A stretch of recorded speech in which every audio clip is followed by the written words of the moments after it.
نحمده ونصلي على رسوله الكريم আম্মা বা'দ। সমস্ত প্রশংসা ওই আল্লাহ তাবারক ও তাআলার জন্য, যিনি নাকি আমাদের সবাইকে সুস্থ রাখিয়েছেন। আমরা ওই আল্লাহ তাবারক ও তাআলার শুকরিয়া আদায় করিনি, আলহামদুলিল্লাহ। সম্মানিত ভাই বন্ধু সকল, হযরত আবু হুরায়রা রাদিয়াল্লাহু তাআলা আনহু একটা হাদিস বর্ণনা করেছেন।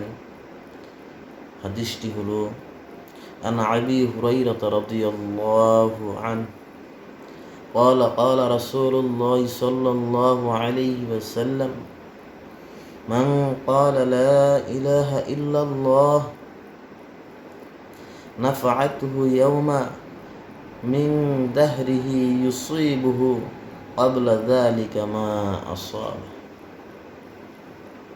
এই হাদিসটির অর্থ হলো, হযরত আবু হুরায়রা রাদিয়াল্লাহু তাআলা আনহু হইতে বর্ণিত আছে, হুজুরে পাক সাল্লাল্লাহু আলাইহি ওয়াসাল্লাম ইরশাদ করিয়াছেন, যে ব্যক্তি লা ইলাহা ইল্লাল্লাহ বলিয়াছে, একদিন না একদিন এই কলিমা অবশ্যই তাহার উপকার করিবে, নাজাত দান করিবে, যদিও পূর্বে তাহাকে কিছুটা শাস্তি ভোগ করিতে হয়।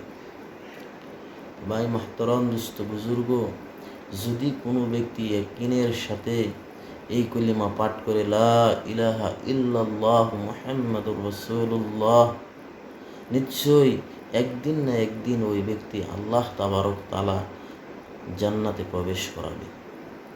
তে ভাই মাহতারাম, দুস্থ বুজুর্গ, যারা আমরা এই হাদিসটি শুনছি, অপর ভাইকে শোনার জন্য আপনারা কী করি, চেষ্টা করি এই হাদিসটা যত পারেন আপনি শেয়ার করিয়া দেন, যাতে অপর ভাইও এই হাদিসটা শুনে ইয়াকিনের সাথে কলিমা লা ইলাহা ইল্লাল্লাহ মুহাম্মাদুর রাসূলুল্লাহ পাঠ করে, আর কাল কিয়ামতের দিন তাহারও যেন